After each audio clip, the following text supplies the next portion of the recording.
noches a todas y a todos los internautas, a todos los que nos están escuchando entre los distintos lugares del territorio nacional y en el extranjero. Iniciamos el día de hoy esta serie de conferencias de carácter pedagógico respecto a los acuerdos entre el Gobierno Nacional y las Fuerzas Armadas Revolucionarias de Colombia, que el día de ayer han culminado con éxito un proceso de 4 años y han firmado el acuerdo final que permite terminar la guerra en Colombia. Este esfuerzo pedagógico lo hacemos desde la sociedad civil, constituimos con varios ciudadanos en ejercicio el movimiento Todos Cuentan, Todos Valen. Es un esfuerzo orientado a propiciar la unidad más amplia de los colombianos para superar la tragedia de la guerra. Es un esfuerzo pluripartidista, es un esfuerzo pluriclasista, en la idea de construir en Colombia una fuerza política y social convergente que pueda ser mañana alternativa de poder político y que tenga como principal propósito el cumplimiento riguroso de los acuerdos que han llegado el Gobierno Nacional y los insurgentes de las FARC-EP. Iniciamos este ciclo de conferencias sobre el punto segundo del Acuerdo de La Habana, que tiene que ver con participación política. Y para el efecto hemos invitado a los 2 delegados de la Mesa de Conversaciones de La Habana, nombrados hace 2 semanas, para participar en el proceso de reforma política, estatuto de la oposición y garantías para las fuerzas y movimientos sociales emergentes. Los invitados son el doctor Pablo Cruz, abogado, exdecano de la Facultad de Derecho de la Universidad Autónoma de Colombia, y el profesor Sergio de Zuviría, filósofo de la Universidad de los Andes, profesor titular de la Universidad de los Andes también. En la coordinación de este evento nos acompaña el doctor Nelson Linares, que hace parte del equipo que está trabajando el tema de la reforma política en Bogotá, con los partidos y los movimientos políticos en Bogotá, al cual le cedo el uso de la palabra. Bienvenidos y bienvenidas a este esfuerzo pedagógico desde la sociedad civil. Gracias. Bueno, primero que todo, saludar a tan importante audiencia, muy especialmente a Julián, al doctor Pablo Cruz, al profesor Sergio de Zuviría, quien también es decano de la Facultad de Filosofía de la Universidad de los Andes, por esta destacada labor que les han asignado en el día de hoy. Saludar a quienes están conectados en Corozal, Sucre, en el municipio de Pardo Leal, en Ubaque, igualmente en el sur, en Neiva, en Florencia, en Ibagué, en Coyaima, en otros lugares, Fontibón, en la localidad de Bogotá, y así seguramente nos van siguiendo todos los internautas en varias partes del país y en otros sectores del territorio el cual habitamos. Quiero decirles que en Bogotá el Gobierno Nacional hace más o menos 2 meses decidió que ante el acuerdo del segundo punto de la agenda era necesario, después de 25 años que fue aprobado por la Carta del 91, crear el Estatuto de la Oposición. Se han percatado de la importancia de este instrumento para la democracia y la participación de los partidos. En este debate se han planteado unos puntos que queremos refrescar para que los delegados de la mesa los tengan en cuenta, ya que próximamente serán invitados formalmente a esta mesa a ser parte del debate directo y en la construcción del proyecto de ley que irá inmediatamente a discusión en el Congreso de la República.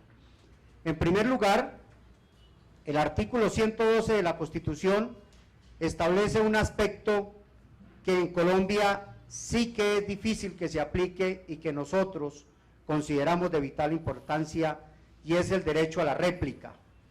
En Colombia no se ha reglamentado este artículo en el marco del derecho a la réplica, y ya hay que plantearlo en el proyecto de ley, doctor Pablo y doctor Sergio. Igualmente, es necesario establecer con claridad en el estatuto de los partidos la disminución del requisito para poder acceder a la personería jurídica y a la representación electoral con el llamado umbral, que algunos en alguna época planteaban el 5%, finalmente en la reforma pasada se dejó el 13%, pero eso lo que hace es cerrar la posibilidad de la participación, y hoy se plantea volver al 2% como umbral. El otro aspecto es exigirle al gobierno que es necesario implementar el voto electrónico como un mecanismo para garantizar mayor transparencia y mayor claridad en el día electoral.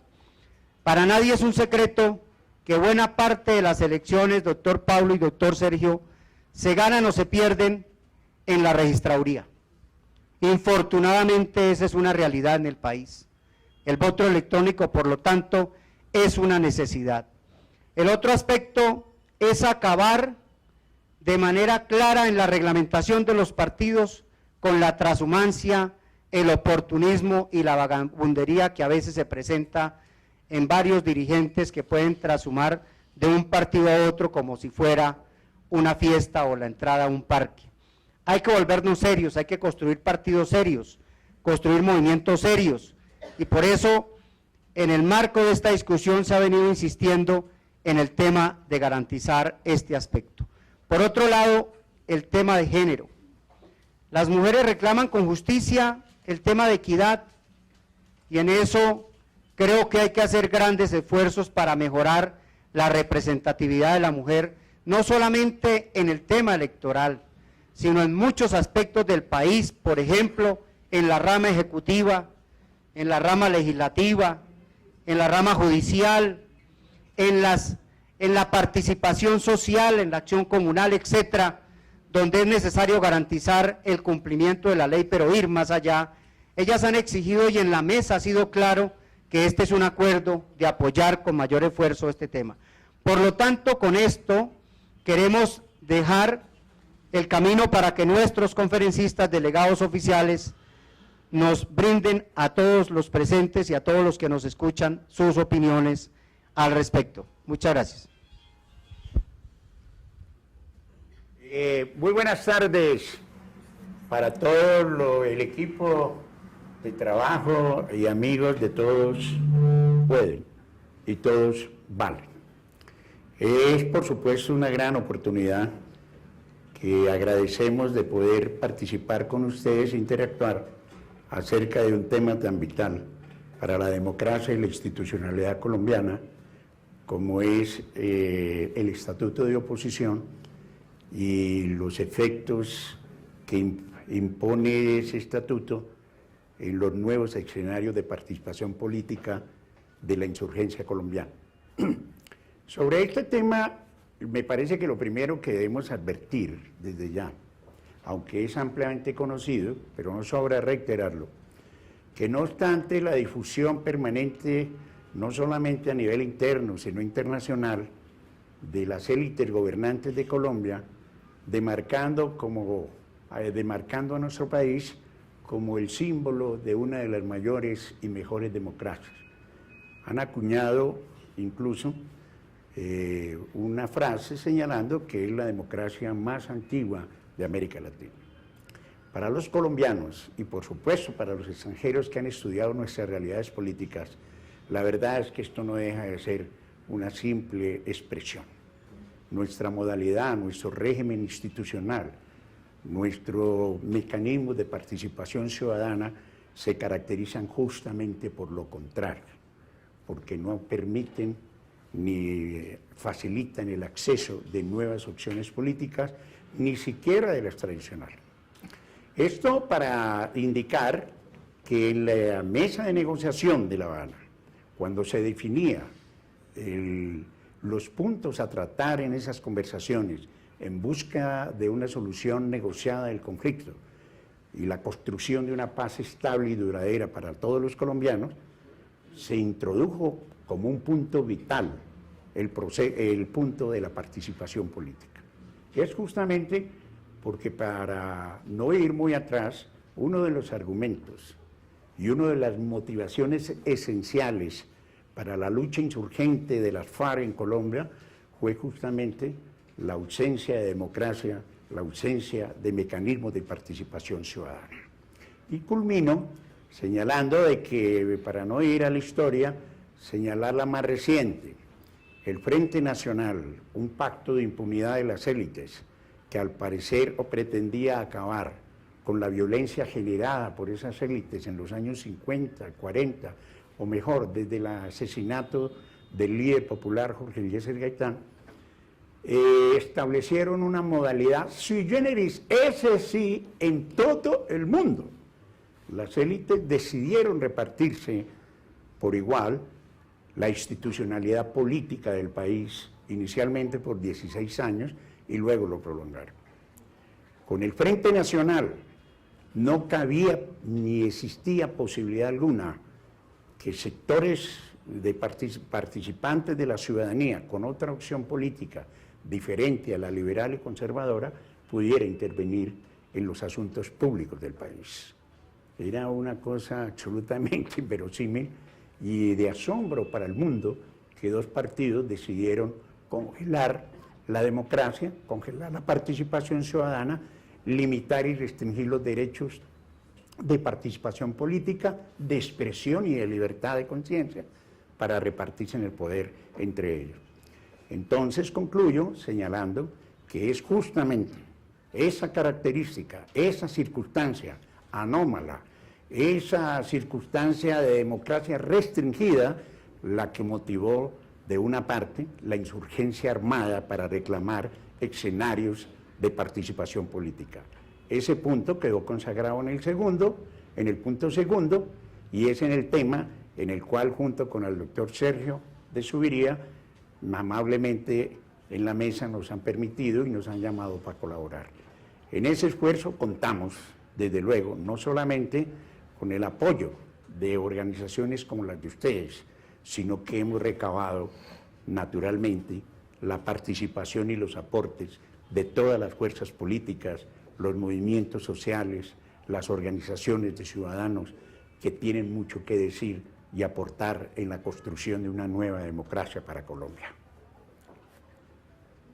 Ayer, 24 de agosto del año 2016, fue entregado al mundo y a la sociedad en su conjunto un documento de 297 páginas que muestra la seriedad, el rigor, la voluntad y la dedicación de colombianos y colombianas para terminar el más largo conflicto del hemisferio occidental. Tenemos dos desafíos que sin el apoyo de ustedes no serán posibles. El primero, una pedagogía de esas 297 páginas para una refrendación consciente, crítica, con autonomía, con voluntad, con información y apropiación.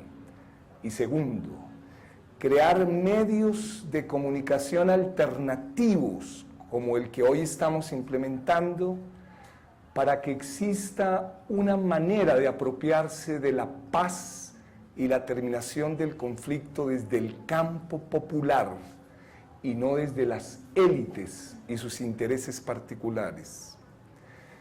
El acuerdo número 2, contenido en esas 297 páginas, tiene la siguiente estructura: unos considerandos, 14 principios y 3 grandes partes.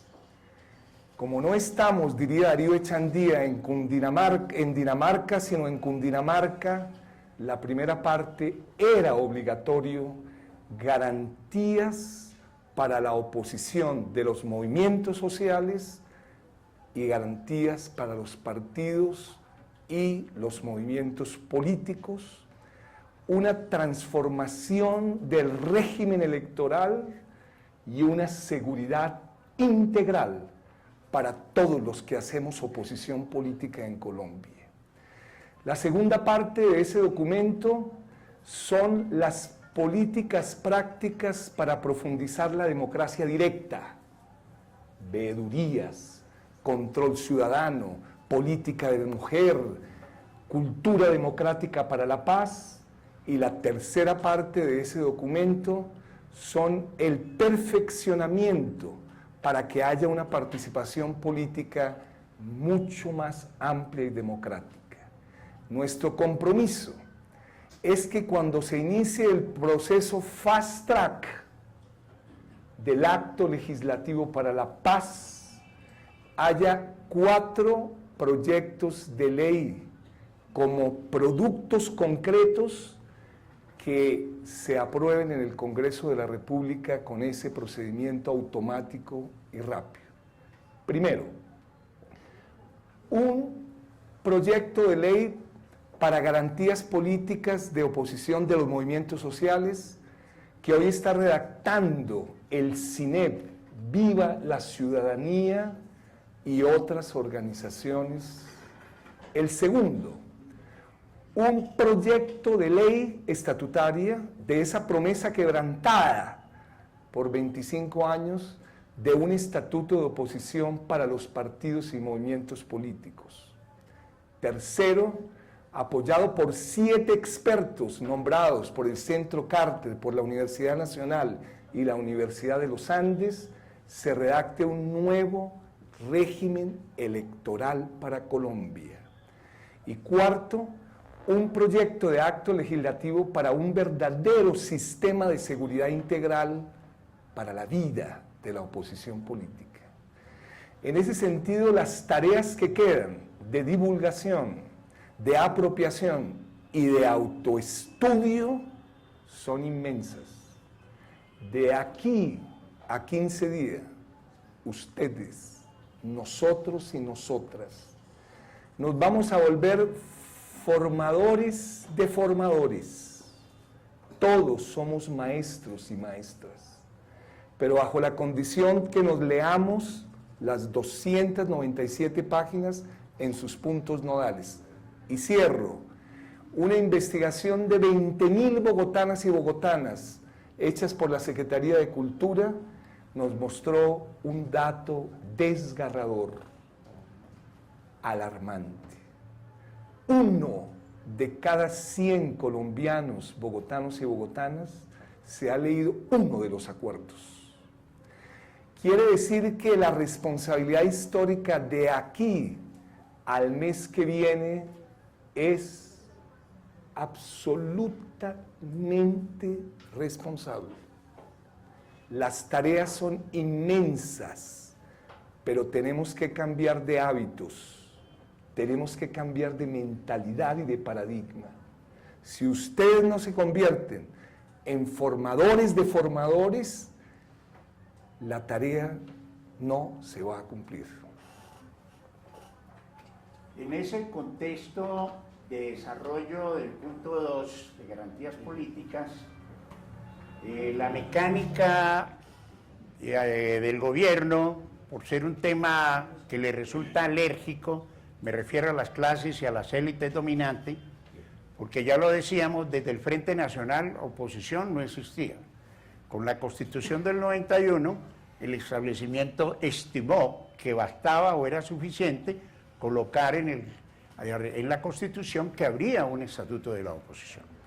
Pero la verdad es que ni antes ni después de la Constitución del 91 ha habido una actitud y una decisión política de las élites gobernantes para desarrollar estas temáticas. Es más, para las élites y para las clases dominantes de nuestro país, el que no exista oposición es mucho mejor. Pero cuando la realidad ha colocado en el plano de la acción política a nuevos sectores, a nuevas fuerzas, para desafiar al régimen imperante, la política del gobierno y de las élites es estigmatizar aquellos movimientos y aquellos esfuerzos políticos por crear nuevas opciones de democracia en Colombia. Es habitual. El gobierno, cualquier nueva formación política, inmediatamente señalada de ser enemigo de Colombia, de estar infiltrada, de defender intereses foráneos, en fin, nada que le huela a la oposición es consonante con el modelo de organización política que tiene el Estado colombiano. De allí entonces que no nos podemos confundir. ¿En qué sentido? Estamos discutiendo ahora el estatuto de la oposición, estamos discutiendo de que esa reforma no puede estar al margen o al lado o separada de la modificación del sistema electoral vigente en Colombia, que es la fuente de antidemocracia por excelencia. En ese camino tenemos que advertirlo y decirlo categóricamente. ¿Saben por qué estamos discutiendo esto? No porque el establecimiento de buena fe haya querido hacerlo. No es un ofrecimiento de las élites dominantes de ceder el monopolio y el ejercicio arbitrario del poder. No, nada de eso. Es el resultado de la exigencia de la insurgencia en la mesa, pidiendo democracia, pidiendo libertades políticas, pidiendo estatuto de oposición en Colombia. Entonces no es una dádiva del establecimiento, es el resultado de la gestión negociadora en La Habana para colocar este tema donde corresponde y en el punto que amerita. En ese camino, inicialmente, el gobierno, lo tengo que contar, estimó que el estatuto de la oposición, teniendo en cuenta que ellos manejan la mayoría del legislador, y este es el camino para establecer como norma obligatoria en Colombia la ley, pues esas mayorías no están dispuestas a ceder sus privilegios. La representación alternativa es muy reducida en las corporaciones públicas en Colombia y particularmente en el Congreso. De suerte que estamos pegados aparentemente en la buena voluntad de las clases dominantes, pero se equivocan. En esta negociación la insurgencia demostró que es un clamor ciudadano, creciente, participativo y del más amplio volumen y que compromete todos los sectores de la vida política en Colombia.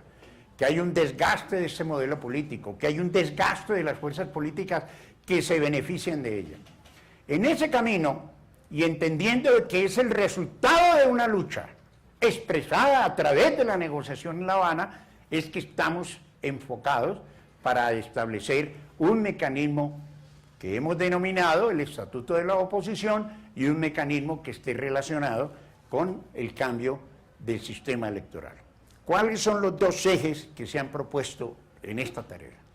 Primero, participación política democrática, es decir, que aparezcan y hayan un escenario para nuevas fuerzas y nuevos sectores que irrumpan en la vida y en el escenario político de los colombianos. Y a su vez, ampliar los canales de participación ciudadana. Eso es democracia y pluralismo. Es el enfoque que a nuestro juicio debe tener esta nueva legalidad, esta nueva institucionalidad hacia el futuro para consolidar la paz desde el punto de vista de la participación de todos los actores colombianos en la formación de la democracia. En ese camino es muy importante la labor que desempeñan organizaciones como las que ustedes representan, como las que ustedes ventilan. Claro que esto es participación ciudadana y formación para crear un nuevo escenario de compromiso del ciudadano en la institucionalidad del país.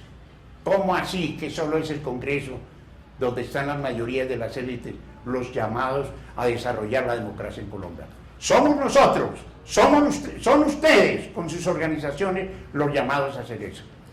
Recibimos, Sergio y yo, todas las iniciativas posibles. Nos hemos reunido con todos los sectores políticos alternativos en Colombia. y de oposición. Estamos trabajando en escenarios como, por ejemplo, lo que decía nuestro presentador hace un momento, el umbral, que se ha convertido en un estigma para liquidar cualquier esfuerzo de organización política nueva en Colombia.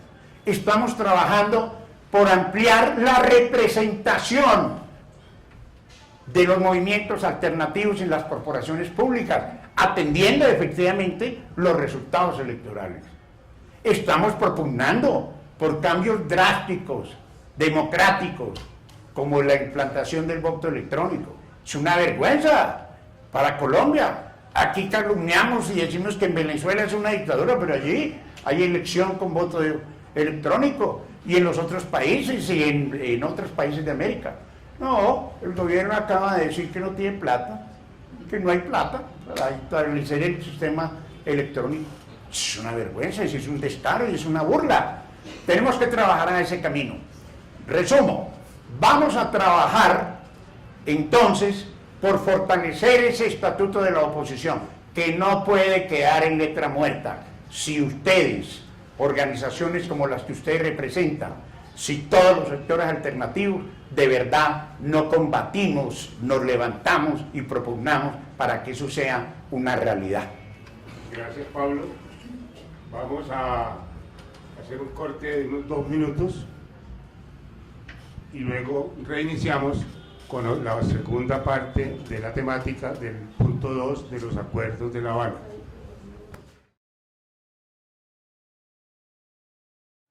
Bueno, reiniciamos este ejercicio pedagógico y vamos a tratar el tema relativo a la participación que puedan tener los ex rebeldes en las corporaciones públicas. En el día de ayer y hoy en los medios masivos de comunicación se ha hecho énfasis en el acuerdo de unas curules en el Senado de la República para las FARC, al igual que en la Cámara de Representantes, y un tratamiento, digamos, favorable de una exigencia menor de votación para poder ocupar esas curules. No sobra recordar que en el ejercicio que hicimos en Colombia en la década del 80, específicamente con la Unión Patriótica, logramos elegir 14 congresistas, 9 senadores y 5 representantes a la Cámara. La mayoría de ellos fueron exterminados en la Guerra Sucia, y los que viven están haciendo parte de las fuerzas insurgentes. Ese es el antecedente inmediato del tratamiento que la élite colombiana le dio a la oposición democrática expresada en la Unión Patriótica en el año 1986. Hoy algunos columnistas muestran la extrañeza porque les van a dar, según ellos, unos regalos injustificados. Antes de darle la palabra al doctor Cruz, quiero recordar que no es la primera vez que en Colombia se le da tratamiento de favorabilidad política a partidos de la oposición. Desde hace un siglo se viene ejercitando esa modalidad en Colombia. Pasó con las anteriores desmovilizaciones del M-19, del Ejército Popular de Liberación y del PRT. Fueron ofertas que se hicieron en otros momentos políticos para abrir el cerrado espacio de participación del Frente Nacional. En ese orden de ideas, y sin dejar de lado la invitación a todas y a todos a redoblar esfuerzos por comunicarse con nuestros vecinos, nuestros amigos, nuestros familiares, para votar sí en el plebiscito, le doy el uso de la palabra al profesor Pablo Cruz para que nos ilustre al respecto. Bueno, sobre este tema de la participación política de la insurgencia, como bien lo anota Julián, hay mucha especulación y sobre todo hay una gran desinformación. Yo advertí al inicio que una de las razones del levantamiento y de la resistencia armada era justamente la carencia de oportunidades y de escenario para actuar en la vida política. No se podía. O usted era liberal, yo era conservador y adiós.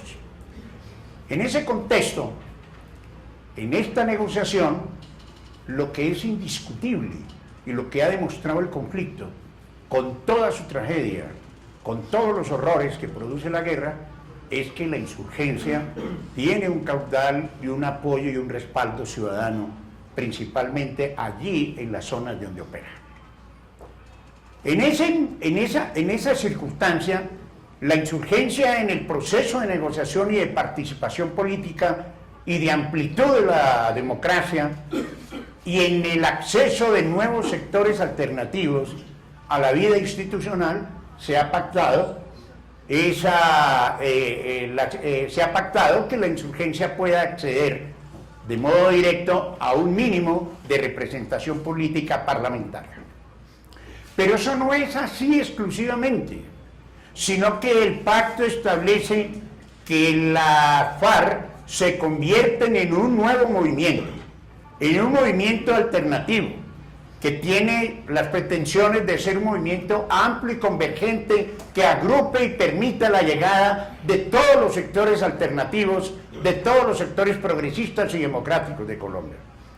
Y en ese camino es inútil y es iluso pensar que un movimiento que va a aparecer en 6 meses pueda al año entrar a competir en un escenario político que aún no se ha modificado, que aún no existe ni siquiera el estatuto de la oposición, en un escenario controlado mediáticamente, y ustedes conocen la importancia de los medios de comunicación masivos, cuando en Colombia los 2 grandes, poderosos representantes del capital financiero son los dueños de las comunicaciones en Colombia. ¿Cómo va a competir y en qué condiciones de igualdad? Sería repetir aquellas condiciones que obligaron a la insurgencia a trasladarse al monte para reclamar derechos de participación democrática. ¿El Estado es consciente de eso? Por favor, si no permitimos que estos ciudadanos que recién se van a incorporar al escenario político abierto tengan unas facilidades transitorias, pues entonces vuelve a justificarse y a presentarse el escenario para volver al monte, porque ¿de qué otra manera van a actuar políticamente? Entonces, resumo, no es una dádiva, es el reconocimiento justamente de que es una antidemocracia que no permite el acceso de nuevos sectores y de nuevos movimientos a los órganos de representación ciudadana. Segundo, el movimiento que saldrá o en el que se convertirá la insurgencia debe participar en el proceso eleccionario del 2018, sacar sus listas, inscribirlas, reclamar el apoyo de los ciudadanos, distribuir por el país su programa y sus postulados de democracia, de pluralismo y de nueva realidad y de la nueva Colombia para ganar el fervor popular.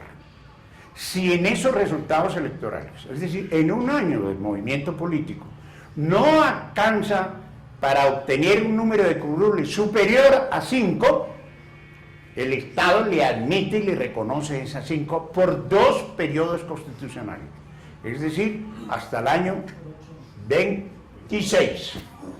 Durante 2 periodos, la insurgencia con su movimiento político tendrá una representación en el Congreso de 5 representantes y 5 senadores. Pero eso no lo excluye de participar en el proceso eleccionario.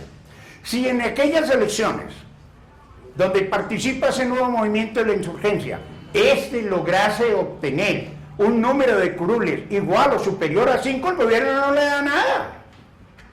No le da nada porque ya pasó el número de 5. Entonces, es una motivación para que los insurgentes puedan entrar en el escenario político de Colombia. Eso en primer lugar. Y en segundo lugar, se pactó también para atacar la antidemocracia del modelo de organización política vigente en Colombia, que se establecieran unas circunscripciones especiales en aquellas zonas donde el conflicto ha sido más intenso y donde justamente no ha habido ni podrá haber en las condiciones actuales una representación ciudadana en las corporaciones públicas. ¿Quiénes pueden participar en esas circunscripciones especiales? Las personas de la zona. Allá no puede ir pues un político tradicional de la costa a comprar votos. No, se exigen unas condiciones en la zona, que los participantes sean oriundos de la zona.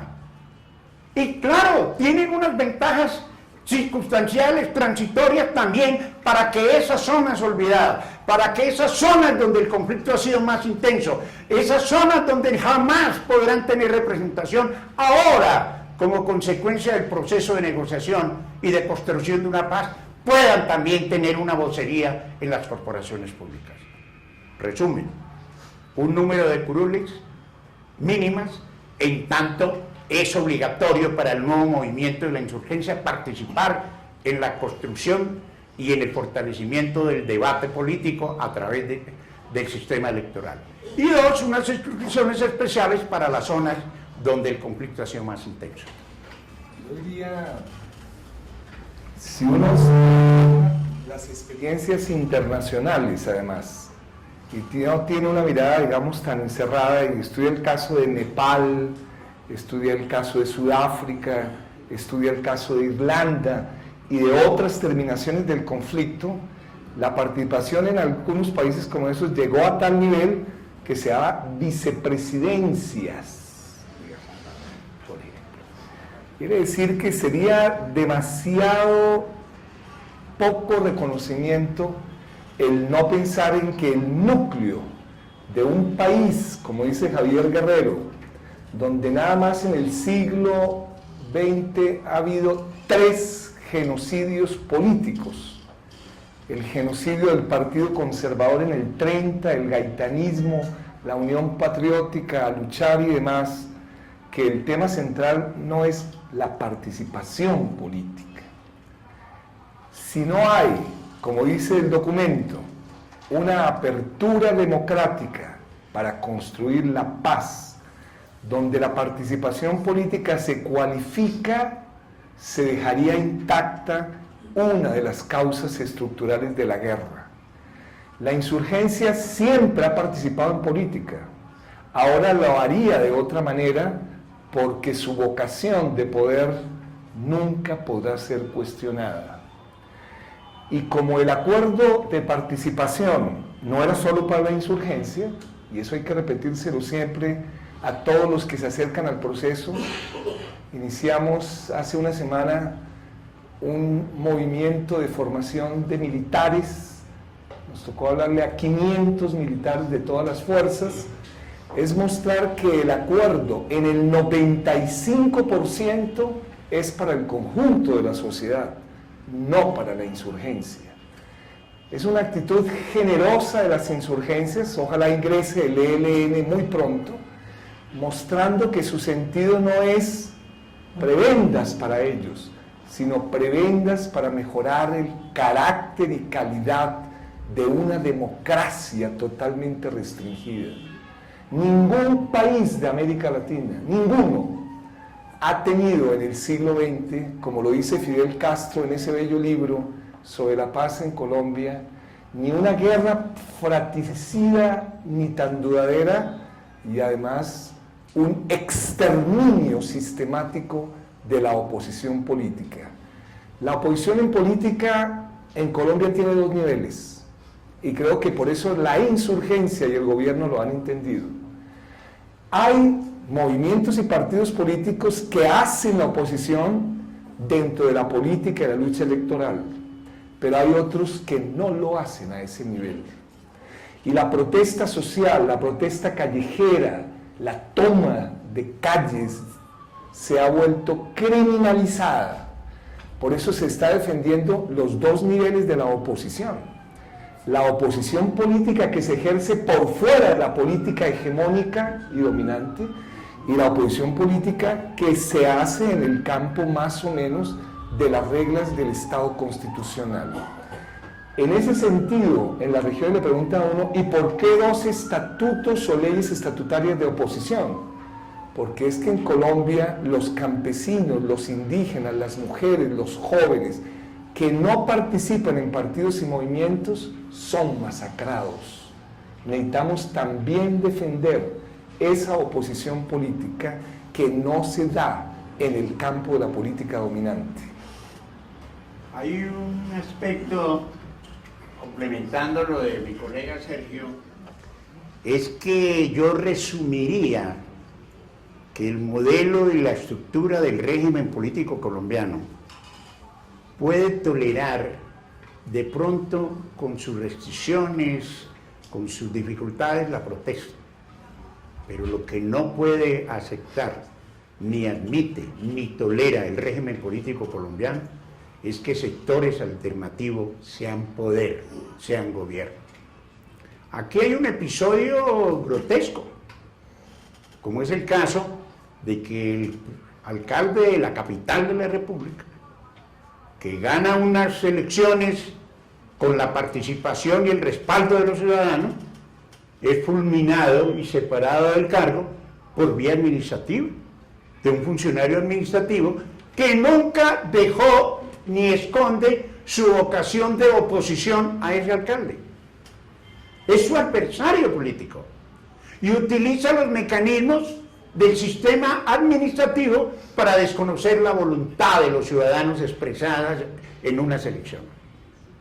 Con Sergio hemos conversado eso. El estatuto de la oposición tiene que tener una garantía para el voto y el respaldo que recibe cualquier candidato, no solamente el de la oposición. No todos los candidatos elegidos popularmente en elecciones democráticas y participativas tienen que contar con la garantía de que van a ejercer su mandato, salvo las excepciones y las inconsistencias que establece para la pérdida de investidura por parte de la Constitución.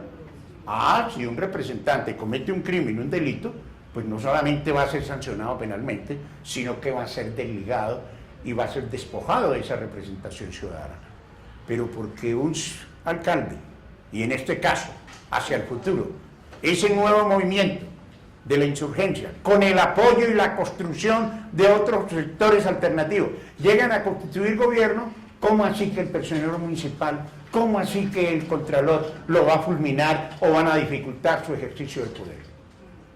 Me parece entonces que uno de los temas sustantivos de ampliar la democracia en Colombia es hacer la defensa efectiva de la expresión ciudadana en el voto cuando decide ungir con su respaldo a un candidato. No puede haber sanciones administrativas. Es más, la Convención Americana de Derechos Humanos, en el artículo 23, establece que ningún ciudadano puede ser discriminado o suspendido en el ejercicio de sus derechos políticos, salvo por los temas señalados expresamente en la Carta Política o cuando se ha cometido y ha sido sancionado penalmente por un juez competente. Entonces, me parece que ese es otro tema vital de la democracia en Colombia. El sistema no permite que sectores alternativos sean gobierno. Eso hay que cambiarlo. A mí me parece importante, antes de que concluyamos, establecer que en el problema de la participación existe un elemento central que nos ha afectado a todos como comunidad y como movimientos sociales y movimientos organizados, y es la criminalización de la protesta política y social, el tratamiento de enemigo interno que la doctrina de seguridad nacional agenciada por el Estado le da a los movimientos populares, a los movimientos sindicales, a las comunidades indígenas, a los afrodescendientes. Eso tiene que cambiar. El planteamiento que ha hecho las fuerzas rebeldes de no utilizar más las armas en la lucha política para resolver conflictos aplica para todos, si no estoy equivocado. No es solamente la deposición de las armas y la dejación de las FARC. El acuerdo establece que no se van a seguir usando las armas en la contienda política.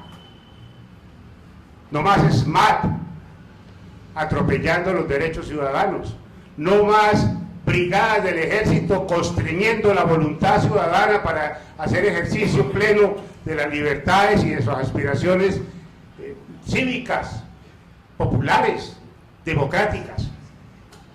En ese orden de ideas, el reto que tenemos como movimientos sociales, como movimientos democráticos, es muy grande. Y mayor el reto que tiene el Estado colombiano de cambiar el chip, de cambiar esa concepción guerrerista y contrainsurgente por una visión de carácter democrático, civilista, respetuoso de los derechos humanos. No sé qué opina usted, profesor Sergio. Yo diría que, digamos, hay que reconocer primero que el estatuto de la oposición es solo un pequeño tornillo de todo un engranaje que hay que reformar estructuralmente. Y en ese sentido hemos tenido el cuidado de leer los 7 proyectos legislativos y los 14 iniciativas de proyectos de oposición. Pero hay trabajos de muy largo aliento. El desmonte del bloque y la mentalidad contrainsurgente, la idea del enemigo interno, la guerra preventiva contra el terrorismo y todo ese tipo de prácticas tan refinadas y afianzadas en muchas mentalidades de derecha contrainsurgente y de cierto fascismo social, exigirán un trabajo educativo, cultural, emotivo y de sentimientos, digamos. Es decir, esto no se resuelve solo con la legalidad y solo con los dispositivos jurídicos. Yo en eso insisto mucho en todos los territorios, en las prácticas del cuidado de uno mismo, de la epimeleia eute, diría Michel Foucault, y es que también toca hacer cambios personales, de hábitos personales. Cuando uno trabaja en las regiones y trabaja con las fuerzas, por ejemplo, militares y de policía, entiende claramente que el trabajo va a ser casi una especie de conversión de paradigmas de muy largo aliento. En lo posible, creo que el proyecto está bien planteado. Un estatuto de oposición de la lucha social, de la lucha callejera, de la lucha que se criminaliza. Un estatuto de oposición de los movimientos políticos y partidos políticos. Una transformación de raíz, que como lo ha dicho Pablo en muchos momentos, toda la experiencia de Argentina, del caso por ejemplo mexicano, donde había un partido que duró el PRI 70 años hegemónicamente, se dio a punta de una nueva ley de medios de comunicación. Y ahí tenemos aspectos del proyecto de estatuto de oposición. ¿Qué podemos pedir a nivel de ley de medios de comunicación y medios electrónicos y a través de la modificación del régimen electoral, construyendo un poder que no sea el Consejo Nacional Electoral, que es espurio desde su origen? Es decir, el tema de la misión electoral especial, como la denomina el acuerdo número 2, es un punto neurálgico. Si no trabajamos engranando y sin contradicciones el sistema de seguridad integral para la vida de la oposición, el estatuto de oposición de los movimientos que luchan con otra visión de la política y los partidos y movimientos políticos de oposición y al mismo tiempo el régimen electoral, pues no habrá un nuevo amanecer para Colombia. Pero lógico, el acuerdo de participación política es mucho más que eso. Son 24 páginas que ningún dirigente social no puede no haber leído dentro de 8 días, o si no es un irresponsable. No está a la altura de su época. Y dejar de dedicarse al chateo, al tuiteo y a tantas banalidades y dedicarle un poquito más de tiempo a la lectura rumiante, como diría Stanislao Zulenta, que hemos abandonado, inspirado en Federico Nietzsche, porque los dirigentes sociales también hemos fracasado. Bueno, Creo que muchas gracias al doctor Pablo, al doctor Sergio. A ver, Un aplauso. un aplauso para los conferencistas.